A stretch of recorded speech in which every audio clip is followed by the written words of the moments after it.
그리고 오늘 계속해서 6장에 이어서 7장부터 우리가 여러 달 동안 함께 요한복음과 더불어서 공관복음을 함께 보아나갔으면 생각을 합니다. 제가 오늘 이 말씀을 준비를 하면서 이 말씀에 가장 적합한 한 인물이 떠올랐는데, 그게 바로 우리 주보에 요약이 있습니다. 주보에 있는 전영창이라고 하는 교장 선생님입니다. 이 전영창 교장 선생님은 1917년에 전라북도 무주에서 태어난 분입니다. 그리고 이제 32년 15살 되던 해에 전주 신흥고등보통학교, 지금 신흥고등학교죠. 김지선이 그 학교 출신 아닙니까? 맞죠? 예, 그 자랑스러운 아주 오래된 학교입니다. 신흥고등보통고등학교 신흥고보라 그랬죠. 신흥고보 재학 시절에 신사참배를 거부하는 걸 보고, 그 당시에 그 학교 교장 선생님이 윌리엄 린턴, 유명한 린턴가의 선교사님이죠. 그분이 그때 거기에 교장 선생님하고 계셨는데, 보니까 그 여러 학생들 중에서도 이 전 교장, 그 당시는 이제 전영창이라는 학생이 아주 신사참배에 대해서 굉장히 단호하게 반대하는 걸 보고서 눈여겨보고 두었다가 이 학생을 공부를 좀 시켜야 되겠다 싶어가지고 일본의 고베 중앙신학교라고 있습니다. 그 학교에 유학을 시켰어요. 그래서 거기 가서 공부를 하고 난 뒤에, 졸업을 하고 난 뒤에, 졸업 후에 일본에서도 신사참배 거부 운동을 하다가 일본 경찰에 체포가 됐습니다. 체포하다가 1년 동안 옥살이도 하게 돼요. 그리고 1년 뒤에 석방은 되는데 집행유예로 5년간 주거 제한을 받는 조건으로 집행유예로 풀려나게 됩니다. 그리고는 귀국을 하게 됩니다. 돌아오고 난 뒤에 선생은 1947년에 한국에서 최초로 미국에 가는 유학생 학생 여권으로서는 처음 받아가지고 미국의 웨스트민스터에서 신학 공부를 하시게 됩니다. 그런데 간지 몇 년 안 돼가지고 1950년에 6.25 한국 전쟁이 터지게 됩니다. 공부를 한참 하고 있다가 그분이 급거 귀국을 하게 됩니다. 그리고 1951년에 우리가 잘 아는 장기려 박사님하고 같이 부산에서 거기서 이제 경남구제위원회라는 걸 설립을 해서 천막을 치고 피난민들을 진료를 하고 하는 이런 일을 열심히 했습니다. 결국 경남구제위원회가 시작이 돼가지고 오늘날 그 유명한 고신대학교 의과대학인 보건병원이 만들어지게 됩니다. 그래서 장기려 박사가 설립자냐 아니면 전영창 교장이 설립자냐, 지금도 그 얘기를 하고 있습니다. 어쨌든 다시 휴전돼서 선생은 다시 도미해가지고 미국의 컨콜디아 신학교에 가서 계속 공부를 하시고 1956년에 그곳을 졸업하시고 다시 귀국하게 됩니다. 여기저기 대학에서 교수로서 초청이 있었지만 그는 모든 걸 다 그만두고 1956년에 거창고등학교 교장으로 가게 됩니다. 오늘날 거창고등학교 상당히 거창합니다만 그때는 굉장히 아주 참 낡은 그런 곳이었습니다. 사실은 학교를 문을 닫아야 될 지경이 돼가지고 선교사들이 세운 학교인데 문을 닫아야 되겠다 생각하고 있었던 학교입니다. 학생 불과 8명밖에 남아있지 않았고요. 그 다음에 교사라고 하는 것은, 이 건물이라고 하는 것은 비세는 교실 몇 칸밖에는 없었습니다. 거기 가서 학교를 이끌면서 정말로 열심히 일을 해가지고 우리 한국의 고등학교들 중에서 가장 영향력 있는 그 유명한 거창고등학교를 만들게 됩니다. 1971년에 선생은 학교 70년에 그는 박정희 대통령의 삼선 개헌 반대를 학생들이 데모를 주동했는데, 데모를 주동한 학생들 제적해라. 근데 거기에 반대를 해가지고 전 교장 선생님이 교장 취소를 당하게 됩니다. 나중에 거기 재판으로 올라가서 대법원에서 무효 판결이 나서 다시 교장으로 복직을 하게 됩니다. 그리고 1976년에 남학생 생활관으로 쓰고 있던 건물을 네덜란드의 어떤 기독교 단체에서, 네덜란드 기독교 협의회에서 헌금을 해가지고 그 건물을 짓게 됩니다. 건물을 지었으니까 그 대표단들이 한국을 한번 방문하지 않겠습니까?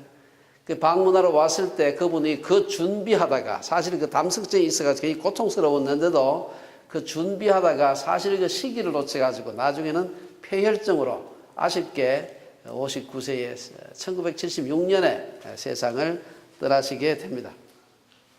사실 그 전 교장 선생님은 한 시골 학교의 좁은 공간에서 살았지만 지금도 우리 결의 스승으로 길이 남아있고, 특별히 그 선생이 학생들에게 가르친 직업 선택 10계명, 여러분들이 많이 들어보시겠지만 이것은 많은 젊은 사람들의 가슴을 지금도 뒤흔들고 있습니다. 뭐 잘 아시는 거지만 제가 한번 읽어보겠습니다. 월급이 적은 쪽을 택해서 가라. 제1계명. 2번, 내가 소원하는 곳이 아니라 나를 필요로 하는 곳을 택해서 가라. 세 번째, 승진의 기회가 거의 없는 곳을 택하라. 다행히 하나도 없는 데라고 안 하길 다행이에요. 거의 없는 곳을 택하라. 네 번째, 모든 조건이 갖추어진 곳을 피하고 처음부터 시작해야 하는 황무지를 택하라. 다섯 번째, 앞을 다투어 모여드는 곳은 절대로 가지 마라. 여섯 번째, 장래성이 전혀 없다고 생각되는 곳으로 가라. 일곱 번째, 사회적 존경 같은 것을 바라볼 수 없는 곳으로 가라. 여덟 번째, 한가운데가 아니라 가장자리로 가라. 이 참 제 마음에 닿았습니다. 아홉 번째, 부모나 아내나 약혼자가 결사 반대하는 곳이면 틀림없다. 열 번째, 왕관이 아니라 단두대가 기다리고 있는 곳으로 가라. 어떻게 보면 참 돈키호테 같은 그런 직업 선택의 10계명입니다만은 참 어떤 의미에서 이 시대에 타협하지 않았던, 시대를 거슬러 갔던 한 선지자의 그런 참 교훈이 아닌가. 저는 오늘 예수님에 대한 오늘 본문을 읽으면서 전영창 교장 선생님 생각이 번쩍 났어요. 예수님께서 오늘 행하신 이 모습을 보게 되면은 형제들이 생각할 때는 도저히 이해가 되지 않는 그런 방법이에요. 그래서 오늘 함께 우리 보면서 도대체 예수님께서 어떻게 사람들의 상식, 사람들의 생각이 아니라 하나님의 때와 하나님의 방법으로 하나님께 순종했는가 하는 것을 생각해 보고 싶은 겁니다. 1절에 보면은 예수님께서 유대에서 이제 갈릴리에서 다니시는, 그 다음에 이제 유대로 장소를 옮기는데, 오늘 이 본문의 배경에 보면은, 본문의 배경은 6장까지는 예수님께서 그 유대에서 행하시던, 그 유대에서 행하시던 6월절의 일입니다. 7장에 와서는 초막절의 얘기고요. 이것도 역시 유대에서 일어났는데, 6월절은, 여러분 6월절은 우리나라의 그 부활절 비슷한데, 부활절이 딱 정해진 날짜가 없어 왔다 갔다 합니다. 좀 계산 좀 복잡한데, 부활절은 대체로 4월 달에 있습니다. 그 다음에 이제 초막절은 대체로 10월 달에 있어요. 약간씩은 그 간격이 틀립니다. 대충 6개월 정도 텀이 있는데, 이스라엘 3대 절기가 이제 거기다가 오순절을 하나 더 하게 되면 이스라엘의 3대 절기가 됩니다. 6월절과 오순절, 요한복음 6장은 6월절 얘기고 요한복음 7장은 초막절 얘기고, 이 6개월이라고 하는 간격이 있는데 여기 대해서 이 요한복음은 전혀 언급하고 있지 않습니다. 마태복음에는 이걸 비교적 자세하게 여러 장에 걸쳐서 이 부분을 설명을 하고 있는데, 요한은 굉장히, 여러분이 아마 요한복음 아시겠지만 요한복음은 굉장히 신학적인 겁니다. 요한이 생각할 때 이건 빼도 되겠다 싶은 것은 예수님의 그 불과 3년의 공생의 가운데서 6개월이면 상당히 긴 기간인데 그 기간의 이해를 확 빼버리고 그 6월절에서 바로 초막절로 뛰어가서 초막절에 있었던 일을 소개하는 걸 볼 수가 있습니다. 이 기간 동안 오늘 본문에 보면 예수께서 갈릴리에서 다니시고 유대에서 다니려 아니하셨다. 왜냐? 유대인들이 죽이려 했기 때문이었습니다. 갈릴리에 비해서 예루살렘에 있는 유대는 종교 권력자들의 힘이 강하게 미치는 그런 곳이었기 때문에 예수님은 일부러 변방 갈릴리에서 사역을 시작하셨습니다. 6절에 보면은 예수님이 내 때는 아직 이르지 아니하였다 하는 것을 그렇게 말씀하신 걸 보면 예수님은 괜히 가가지고 하나님 때도 안 됐는데 죽음을 자처하는 그런 어리석은 분이 아니었다. 우리가 박해를 당할 때 구차하게 면하는 것도 옳지 않지만 일부러 박해를 자청하는 것도 지혜로운 방법은 아닌 겁니다. 하나님의 일을 하는 가장 중요한 두 가지 전제 조건은 그분의 때와 그분의 방법입니다.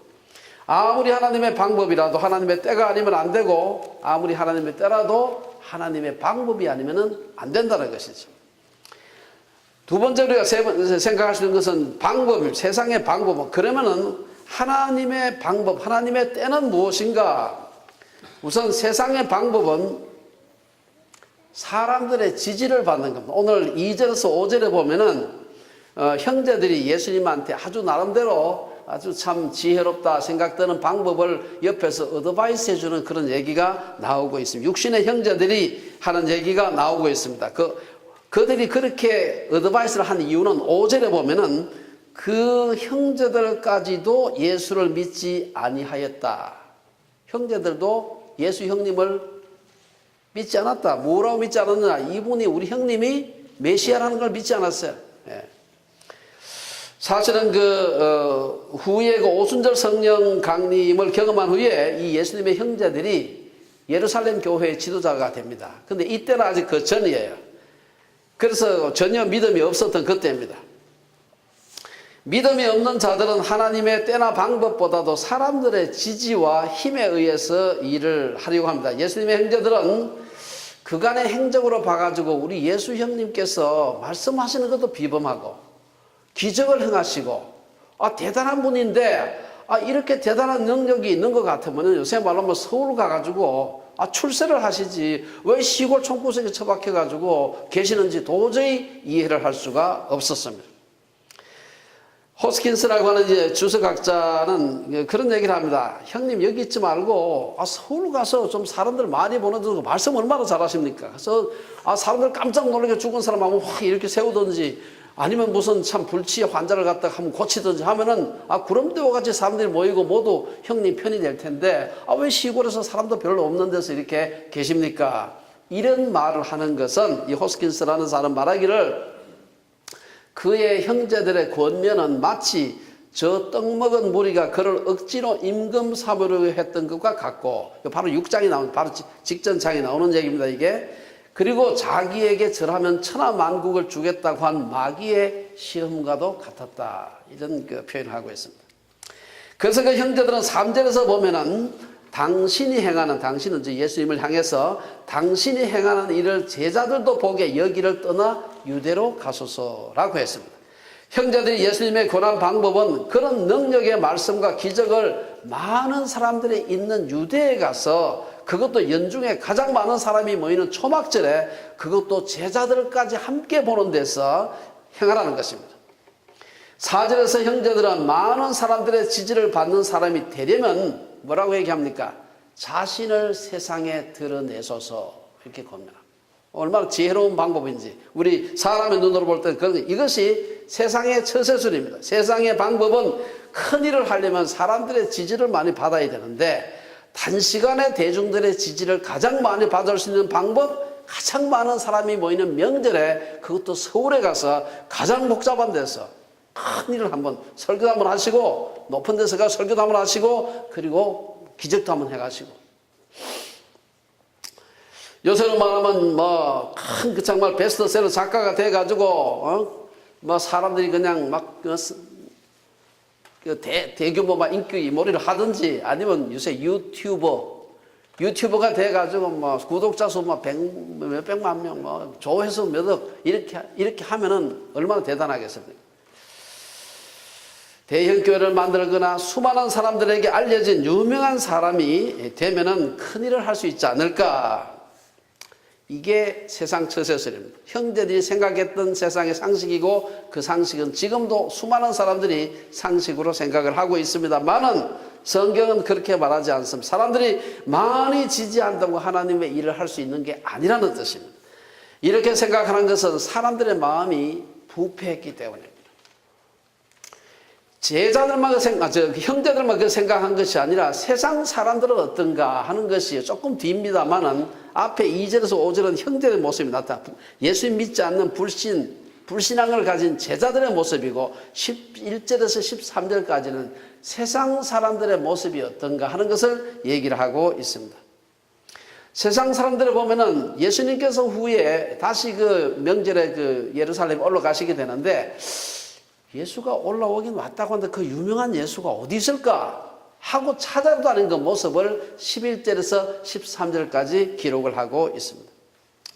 그 모습을 보게 되면 사람들의 마음이 얼마나 거짓된가 하는 것을 볼 수가 있습니다. 그건 그들의 마음이 거짓될 뿐 아니라 사실은 오늘 우리들의 마음과도 크게 다르지가 않습니다.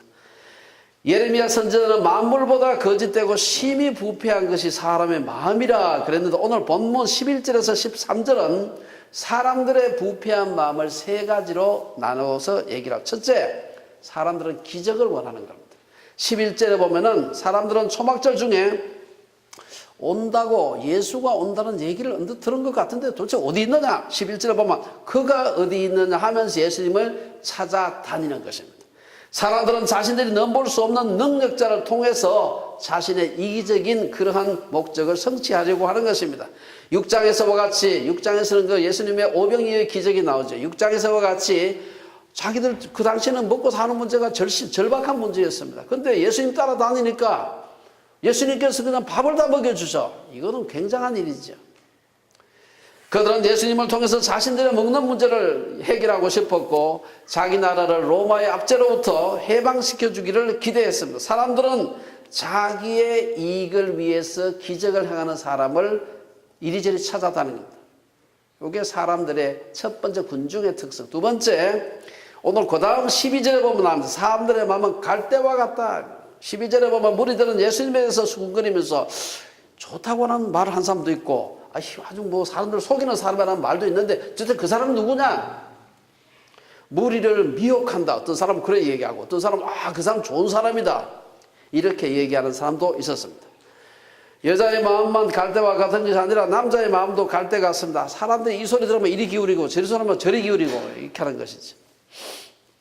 시편 1편 4절에 보면 사람들은 사람의 마음을 가리켜서 시편 기자는 바람에 나는 겨와 같다. 요새 아이들이 겨를 잘 못 봐가지고 얼마나 잘 바람에 날아가는지 잘 모를 겁니다. 근데 안에 나락을 갖다가 이렇게 다 이렇게 방아 찍고 안쪽에 나면 쭉쟁이만 남으면 이게 힘이 하나도 없어요. 이게 그냥 훅 불면 날아가는 겁니다. 바람 좀 불면 휙 날아가는 바람과 겨와 같아가지고 사람들의 마음이 정함이 없다. 뭐 이런 얘기 하나 들으면 이리 끌리게 되고 저리 하나 하면 이리 끌리게 되고. 그러니까 요즘 가짜 뉴스가 왜 판을 칩니까? 사람들의 귀가 얇아서 그런 겁니다. 그래서 사람들이 그 가짜 뉴스 따라서 이리저리 힘으로 다는 거지. 12절에 사람들의 마음을 갈대와 같다. 부패한 사람들의 마음은 갈대와. 세 번째, 사람들은 두려워하는 것입니다. 13절 마지막에 보면은 뭐라고 얘기합니까? 유대인들을 두려워함으로 드러나게 그에 대하여 말하는 자가 없었다. 예수님이 좋은 일도 많이 행하시고 막 기적도 행하시고 설교도 잘하시고 예를 들은 것 같은데 그 얘기 괜히 하다가 그 예수를 미워하는 유대인 지도자 제사장이나 이런 사람들 걸렸다 그러면 까딱하면 큰일 날 수 있겠다 싶어 하는가 수군수군 하다가 그냥 그 지도자들이 오면 꼼짝을 못하는 것입니다. 비겁한 것이죠. 일반적으로 사람들은 자기들에게 조금이라도 위험한 혹은 손해볼 가능성이 생기면은 목을 쑥 집어요. 뭐처럼? 거북처럼 혹은 자라처럼 목을 집어 이렇게. 세상 사람들이 이 특성을 아셨기 때문에 예수님은 자신의 몸을 그들에게 의탁하지 않으셨다 그랬습니다. 요한복음 2장에 보면은 많은 사람이 예수님이 행하시는 표적을 보고 그의 이름을 믿었지만 믿습니다고 했지만 그 뒤에 보면은 예수는 그의 몸을 그들에게 의탁하지 아니하셨다. 날 따르는 것 같고 막 소리치고 할렐루야 아멘하고 막 기침만 해도 아멘하고 하는데 저 사람들이 저게 별게 아니다. 돌아서면 십자가에 못 박으라고 소리칠 놈들이라는 걸 너무 잘 아시는 겁니다. 거짓된 것이죠. 예수님은 사람에 대하여 누구의 증언도 받으실 필요가 없는 분이셨다. 이어서 그렇게 얘기하고 있습니다. 세상 사람들이 그렇다고 한다면 그럼 예수님을 따라가는 우리 제자들은 어떻게 해야 되는가? 오늘 본문의 6절에서 10절은 예수님 자신의 말씀입니다만은 제자의 길이 어떤지를 우리에게 보여주고 있습니다. 초막절에 유대로 올라가려는 형제들의 요구는 대단한 능력을 가진 예수님이 이번 기회에 자신을 드러내고 출세를 해보라는 것이었죠. 그래서 4절에서 스스로 나타나기를 구하면서 묻혀서 일하는 사람이 없나니 이 일을 행하려 하거든 자신을 세상에 나타내소서 이런 얘기를 들었습니다. 여기에 대해서 예수님께서 얘기하신 바가 바로 제자들의 길입니다. 6절에서 10절에 보면 그 얘기가 쭉 나오고 있는데요. 예수님은 많은 사람들의 지지를 받고 유명해져야 큰일을 할 수 있다고 말씀하지 않으시는 겁니다.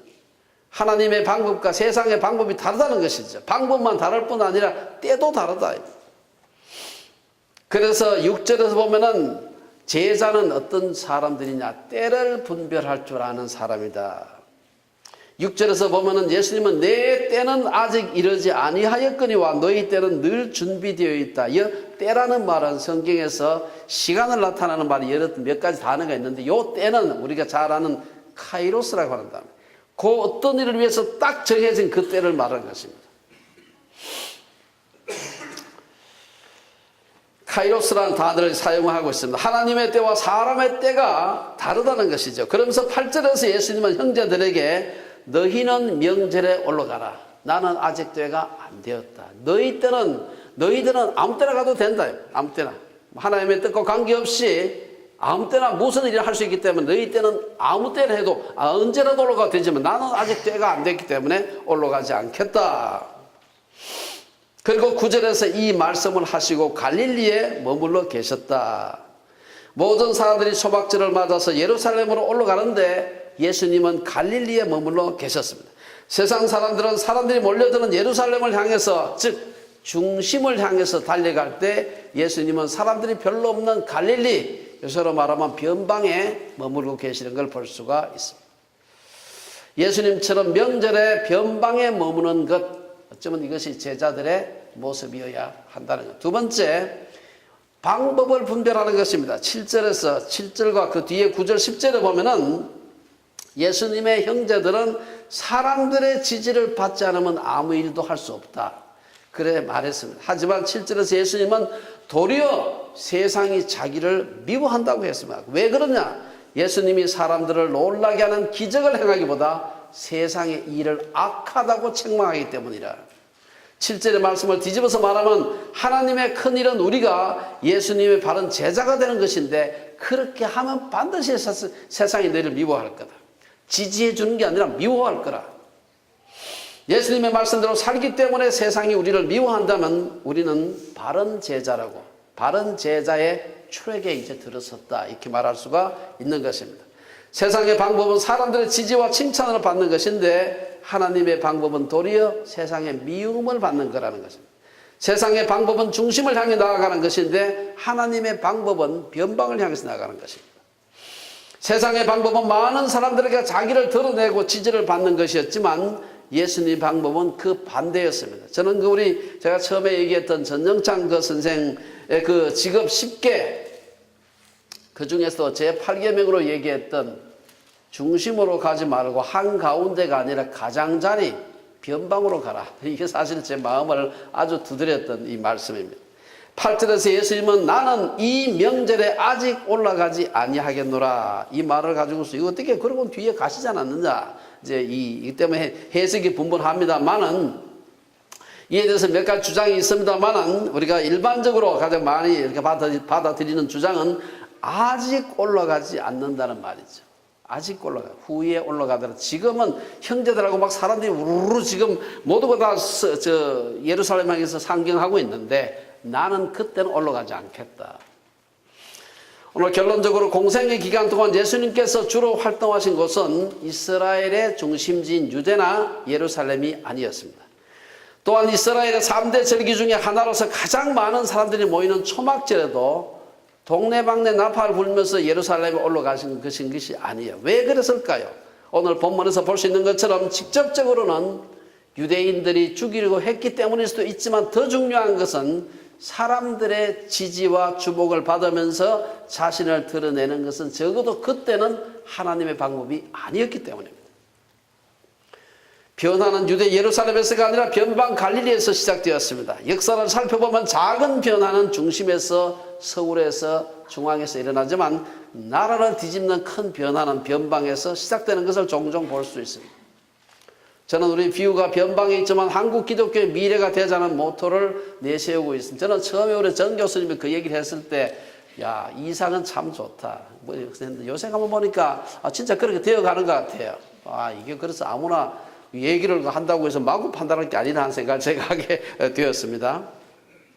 변방에 있는 우리 주빌리 채플이 저는 한국교회에 나아가서 캐나다 교회 변화를 일어나게 하는 그런 교회가 될 수 있는 꿈을 꿀 수는 없을까, 그런 생각을 해봅니다.